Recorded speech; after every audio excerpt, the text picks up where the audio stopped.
Então, a gente vai falar agora dos sacramentos, né? E os sacramentos, eles... eu estava dizendo ali para vocês, quando estava mudo, os sacramentos, eles são uma das características mais importantes da fé católica e, de certa maneira, são as coisas que... são alguns o aspecto que mais nos distingue dos não católicos. Porque, para um católico, a vida sacramental, ela é fundamental. Não existe vida espiritual, né, sem essa vida sacramental. E o catecismo da Igreja Católica, ele dedica uma parte grande do catecismo a falar dos sacramentos. E ele tem uma expressão que eu achei muito bonita, que ele diz que toda a vida litúrgica da Igreja gravita em torno do sacrifício eucarístico, ou seja, de um sacramento, e também dos outros sacramentos. Então é como se toda a vida da Igreja tivesse em torno desses sacramentos, né? Girasse em torno disso, né? De certa maneira, fazendo uma analogia, se você pensa na sua casa, né, na casa onde onde você vive com a sua família, as nossas casas, elas gravitam em torno da refeição comum, da mesa comum, né, onde toda a família sempre se encontra, onde toda a família celebra, onde toda a família vive e encontra vida, né? Toda a dinâmica da casa gravita normalmente em torno dessa mesa comum. E os sacramentos também, a vida da igreja também gravita em torno da mesa eucarística e de todos os outros sacramentos que ela vive, né? Então, nós temos 7 sacramentos na igreja, todos eles encontram a sua origem em Cristo, que são o batismo, a confirmação ou a crisma, a Eucaristia, o sacramento da penitência, a unção dos enfermos, a ordem sacerdotal e o matrimônio. A gente vai ver todos esses sacramentos em detalhes, não hoje. A gente vai ter várias aulas para olhar cada um dos sacramentos, entender a origem deles, a finalidade. A ideia hoje é a gente falar dos sacramentos de uma maneira geral, tá? Então, todos os sacramentos, eles estão intimamente ligados à ressurreição de Cristo e à morte e ressurreição de Cristo.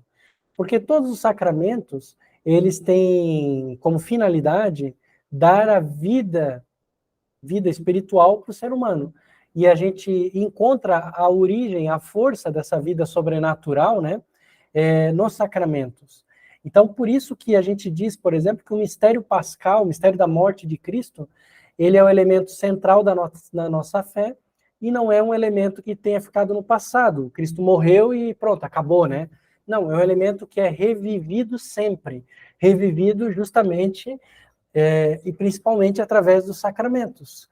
Eles atualizam, né, a morte de Cristo para a gente e abraçam, né, todos os tempos, porque os sacramentos são dispensados a sempre na igreja, né, e mantém presente esse sacrifício da cruz de Cristo, tá?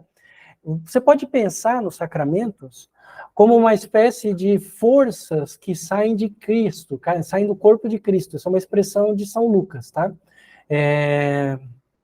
E mantém toda a igreja viva. Então, eles são forças vivificantes para a igreja. Sem os sacramentos, a igreja morreria. E cada sacramento, a igreja morreria, os fiéis morreriam, né? Uma visão sobrenatural, né? Uma morte sobrenatural, né? Sem os sacramentos, a gente não conseguiria viver. Por isso que eu falava lá no comecinho para vocês, que os sacramentos são são talvez a característica mais importante dos católicos. Toda a vida da igreja gravita em torno deles. É por isso que o catecismo falava isso, né? E há toda a celebração dos sacramentos. Isso é bonito de ver também, que na igreja, cada sacramento tem a sua liturgia, o seu modo de ser celebrado, o seu modo de ser vivido. E essa liturgia, ela também varia de acordo com cada um dos ritos que há na igreja, né? Quando eu estava falando da igreja, eu falei para vocês que a igreja católica tem vários ritos. O rito latino, que é o que a gente vive, é um deles, mas existem outros 22 ritos, né? A igreja tem vários ritos, tá? Então, cada rito desse vive de maneira diferente os 7 sacramentos. E isso inclui a maneira como celebra e até, às vezes, os momentos quando celebra. Por exemplo, tem alguns ritos que o sacramento da crisma ou da confirmação é já dado junto com o batismo, no bebezinho. No rito latino, não. Como a gente sabe, a crisma, a confirmação, é o momento que o jovem passa a maioridade, né, sobrenatural, né? Então já é um adolescente quando recebe, né? Mas o que são exatamente esses sacramentos? Eu tenho falado deles aqui como se todo mundo já soubesse bem claramente a definição. No Catecismo da Igreja se define assim: sacramentos são sinais, ou seja, símbolos, eficazes da graça. Então não é só um símbolo, só uma placa, é um símbolo eficaz, um símbolo que transforma, um símbolo que tem que causa uma mudança da graça, a graça que causa essa mudança. Então é como se fosse uma placa que obriga você a tomar a guiar o carro, a mudar. Você não tem escolha, né? Ela faz aquilo acontecer, né? Não depende de você, tá? Em certo sentido, né? Depois eu vou falar sobre as questões para um sacramento ser válido, depende da pessoa querer receber, claro, né? Mas no sentido que são sinais eficazes, sinais que transformam, não é só um símbolo morto, parado ali. Foram instituídos por Cristo e confiados à Igreja, por meio dos quais nos é dispensada a vida divina. Então, confiados à Igreja, a Igreja que recebeu a missão de Cristo de cuidar disso e administrar isso. Os ritos visíveis, sob os quais os sacramentos são celebrados, por exemplo, o padre celebrando a Eucaristia, o batismo, o matrimônio, significam e realizam as graças próprias de cada sacramento. O que significam? Significam a ideia de símbolo. Significam símbolo. Um símbolo é aquilo que traz para nós um pouco do mistério divino. Então, em cada sacramento é significado um pouco daquele mistério divino, aquela vida divina que a gente não tem acesso. Então é mostrado, revelado para a gente um pouco em cada sacramento. O sacramento da penitência, revelado um pouco da misericórdia de Deus. O sacramento do batismo, revelado um pouco da paternidade divina, né, que a gente vive, né, filiação divina, Deus é Pai de todos nós, né? E realizam as graças próprias de cada sacramento, dão dons para a gente, tá? Quais são os principais sinais que são revelados? A gente pode entender esses sinais, né, que são revelados em cada um dos sacramentos de 3 maneiras diferentes também. Uma divisão didática, né? Primeiro, cada sinal revela a causa santificante, que é a morte e a ressurreição de Cristo. Então, em cada sacramento, a gente vê na morte e na ressurreição de Cristo a origem daquele próprio sacramento. O sacramento da penitência, Cristo porque se fez vítima, né, pode perdoar os nossos pecados. O sacramento da Eucaristia, o corpo e o sangue de Cristo. O sacramento do batismo, porque Cristo morreu por nós, nós somos filhos de Deus. E assim por diante, tá? Depois, o efeito santificante, que é a graça que cada sacramento dá. De novo, o matrimônio, a graça para viver o estado matrimonial em plenitude. Na unção dos enfermos, né? A graça da unção dos enfermos, o perdão dos pecados e das penas temporais também, e assim por diante. E a restituição, né, do corpo, né? Da saúde, se for do desejo de Deus. O fim da santificação, que é a glória eterna, que é a salvação de todos nós. O sacramento está aqui para que a gente se salve, né? Então, o sacramento está aqui para que manifeste todo o poder de Deus na gente através da vida de Cristo. Então, aumentando a glória de Deus, manifestando a glória de Deus, né? Para cada sacramento também tem o sinal sacramental. Além desses sinais que eu estava falando, que ele vai manifestar, existe o sinal sacramental. O sinal sacramental são 2, principalmente. A matéria e a forma. Matéria são coisas materiais que envolvem aquele sacramento.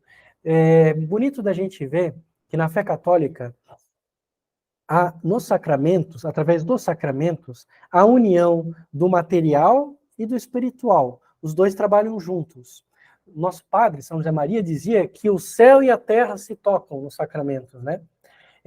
Por quê? Porque quando você pensa, por exemplo, o batismo precisa da água, a Eucaristia precisa do pão e do vinho, o crisma precisa do azeite, a ordenação sacerdotal também, o matrimônio precisa dos esposos, né? Cada sacramento tem o seu material, os elementos materiais. Fazem parte também desses elementos os gestos, por exemplo, a ablução, né? A unção, imposição das mãos, Tudo isso se chama matéria do sacramento. Ela não é dispensável. Não é dispensável. É fundamental você ter a matéria. Para você quer batizar alguém, precisa de água limpa. Senão você não pode batizar a pessoa, tá? Não é dispensável, eu não tenho água, eu vou usar refrigerante. Não pode batizar com refrigerante, tem que ser água, tá? Limpa. Então, ela é fundamental. E existe a forma. A forma é o que a gente chama também de liturgia, né? Mas, embora liturgia é uma palavra mais ampla. Mas são aqueles ritos básicos, né? Por exemplo, na penitência, né? Eu te absolvo, né, dos teus pecados, blá, blá, blá, aquilo que o padre fala. Na Eucaristia, as palavras da Eucaristia. No batismo, eu te batizo, fulano, em nome do Pai, do Filho e do Espírito Santo. Essa é a forma. Importante que tem todo o rito, mas tem a parte essencial do rito. A parte essencial não muda, mas o rito em si, a igreja pode mudar de acordo com a conveniência de cada época. Então, nunca vai mudar, por exemplo, no batismo, que você precisa da água. E nunca vai mudar que você vai dizer, eu te batizo fulano em nome do Pai, do Filho e do Espírito Santo. Isso nunca muda, isso é essencial, é imutável. Mas é mutável, a igreja pode mudar quando quiser a liturgia do batismo. Quem já batizou um filho, ou já participou de um batismo, sabe que não é tão rápido, né? Tem toda uma liturgia. Isso a igreja pode mudar, porque foi depositado a ela fazer isso, tá? Então, todo o sacramento, quando a gente vai olhar em mais detalhes, ele tem sempre uma parte imutável e tem uma parte que é mutável, que a igreja pode mudar, tá? Isso é assim mesmo, e não tem problema. Os sacramentos conferem, cada sacramento, uma graça, uma força, né? Uma força que brota de Jesus para nos santificar. Essa graça, a gente chama de graça santificante. É um dom, diz o Catecismo da Igreja Católica, né? Um dom habitual, uma disposição estável e sobrenatural para aperfeiçoar a alma e torná-la capaz de viver com Deus e agir por seu amor, né? Essa graça santificante é que nos torna, né, capazes de estar em comunhão com Cristo. Todos os sacramentos conferem graça santificante àquelas pessoas que não põem obstáculo. Então, o cara não quer se confessar, aí está conversando com um padre e fala de uma coisa errada que ele fez. Mas ele não quer se confessar. O padre pode dar absolvição? Não pode, porque ele precisa querer se confessar, ele precisa querer ser perdoado, né? O padre sai na rua jogando água em todo mundo e batizando todo mundo. Pode? Não pode batizar desse jeito, né? A pessoa precisa querer receber o sacramento. Então, parte disso, né? Se a pessoa não quer receber o sacramento, não tem jeito, tá? E precisa ter as disposições adequadas. Por isso, a nossa missão de fiéis leigos, nossa missão, né, aquela ideia do sacerdócio sacerdócio comum dos fiéis. A gente precisa preparar os nossos amigos para estarem com as disposições adequadas para receber os sacramentos. Então, por exemplo, tem um amigo nosso que a gente, né, tá rezando por ele, tentando aproximar ele de Deus. A gente quer que ele se confesse. Eu não vou pegar ele, né, dizer, olha, entra nessa sala e fala com esse cara vestido de preto aqui. Não é assim. Eu vou pegar esse meu amigo, eu vou começar a preparar ele para a confissão. Ele não vai se confessar comigo, mas eu preciso preparar o meu amigo, eu preciso dizer o que é a confissão, o que é um sacramento, como é que se confessa. Eu posso, inclusive, explicar para ele o passo a passo do rito, do sacramento da confissão, né? Dizer, olha, vamos sentar junto aqui, finge que eu sou o padre, só não fala os pecados para mim porque eu não posso te perdoar, mas finge que eu sou o padre. Como é que começa? Começa assim, você vai dizer isso, aí eu vou responder isso, né? Então, você prepara o seu amigo para a confissão. Você explica para ele o que são os pecados mortais, os pecados veniais, vai preparando ele. Né? Como a gente prepara alguém que vai se casar, alguém que vai receber o batismo, a gente precisa explicar cada uma dessas coisas. Alguns sacramentos, 3 na verdade, a gente diz que conferem um selo espiritual indelével, que jamais pode ser retirado. Uma vez recebido, jamais pode ser retirado. Eu não posso tirar da pessoa isso. Que são o batismo, a confirmação e a ordem sacerdotal. Então, o batismo, se você foi batizado, eu não posso te desbatizar. você pode entrar em cisma com a igreja, sair da igreja, mas batizado você vai ser para sempre. Você recebeu a confirmação, a crisma, não dá para tirar. Você recebeu a ordem sacerdotal, não dá para tirar. Uma vez padre, padre para sempre. Você pode ser dispensado, né, dispensado dos compromissos que você assumiu, mas você vai ser padre para sempre. Por exemplo, a pessoa era padre e quis abandonar, né, para poder se casar, ele pode pedir a dispensa, né, desses compromissos para o bispo pode conceder, aí ele vai poder casar, ele vai poder ter filhos, tudo, mas ele sempre vai ser padre. Só que ele não vai mais poder celebrar a missa, ele não pode ouvir confissões, nada disso. Mas, por exemplo, num caso de emergência, uma pessoa está ferida de morte, ele pode ouvir a confissão daquela pessoa, né? Em caso de urgência, ele pode fazer isso, tá? Então, não dá, uma vez padre, padre para sempre. A menos que a ordenação tenha sido inválida, ou o batismo inválido, né?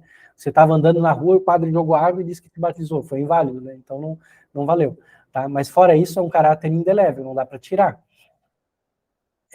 Então, permanecem para sempre. Às vezes a gente escuta isso, né? Uma coisa que muitas pessoas têm dúvida também, que se refere ao sacramento, é sobre a validade dos sacramentos, às vezes, né? Por exemplo, às vezes as pessoas perguntam, né? Ah, o padre lá, ele é um padre, sei lá, descobriram que o padre era um tremendo pecador e não sei o quê. Será que as missas todas dele eram inválidas? As confissões foram inválidas? Não. Provavelmente foram válidas, a menos que ele tenha feito outro tipo de coisa, né? Mas a gente diz que o sacramento, o efeito do sacramento, ele é feito pelo próprio sinal que o sacramento realiza, não por quem está fazendo. Então não depende do estado de graça do sacerdote. Ah, o sacerdote celebrou a missa em pecado mortal. É válida a missa? Sim, é válida. Não é isso que vai fazer a missa não ser válida, né? Basta que o sacramento tenha sido celebrado conforme a intenção da igreja. O poder de Cristo e o Espírito Santo que vão atuar nele, independente da santidade pessoal do ministro. Por isso também, o sacramento do batismo, que muitas igrejas evangélicas aplicam, é válido para a igreja católica.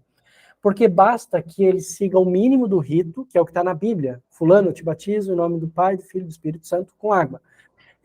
Se ele seguir isso, tendo a intenção que a igreja tem, qual é a intenção que a igreja tem?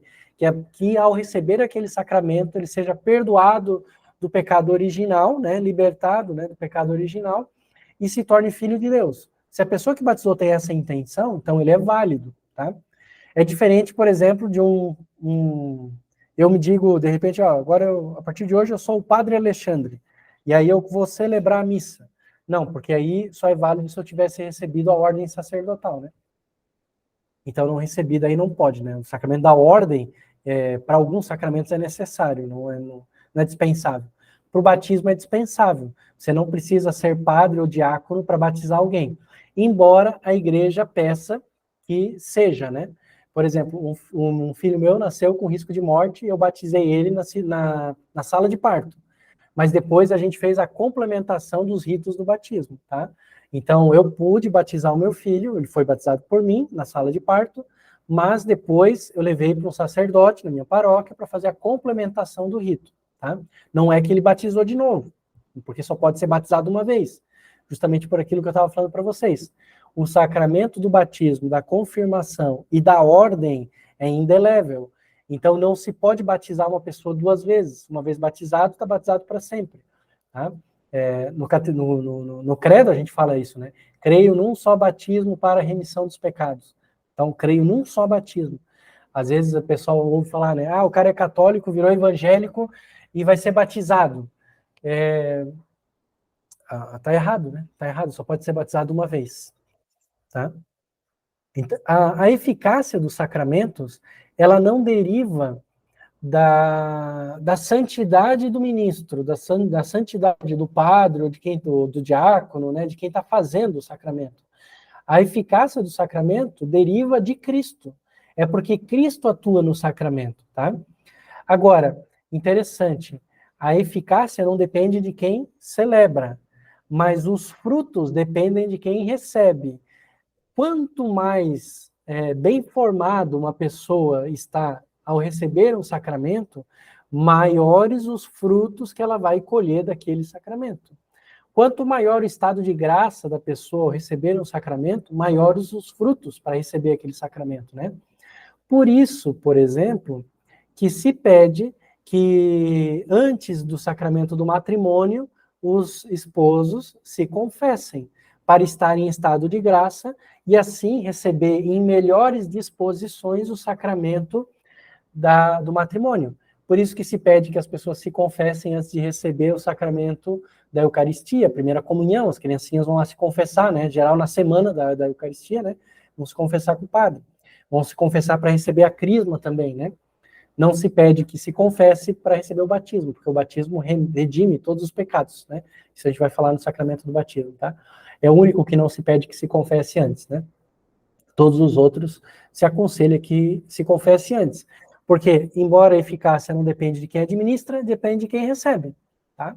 E é por isso que nós precisamos formar muito bem os nossos amigos para receber os sacramentos.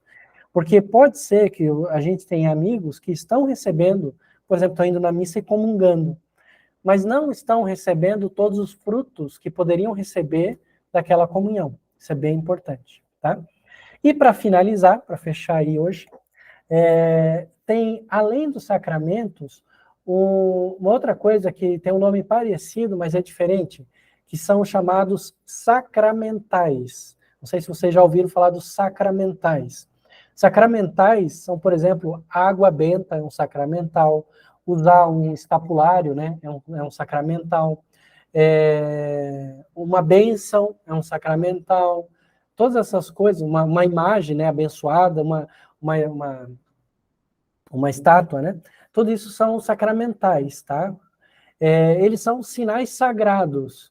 Esses sacramentais, eles não têm o poder que os sacramentos têm de conferir graça santificante. Mas os sacramentais, eles preparam a nossa alma para receber melhor a graça santificante. Ou seja, ter melhor disposição. Então, convém que a gente tenha esses sacramentais, né? Ser abençoado com água benta, esse tipo de coisa, né? Usar um escapulário, um crucifixo abençoado, ter uma imagem benta em casa, receber uma bênção do padre, né? O padre entra na casa, abençoa a casa, abençoa o carro. Todas essas coisas melhoram a disposição da gente, tá? Mas não são sacramentos.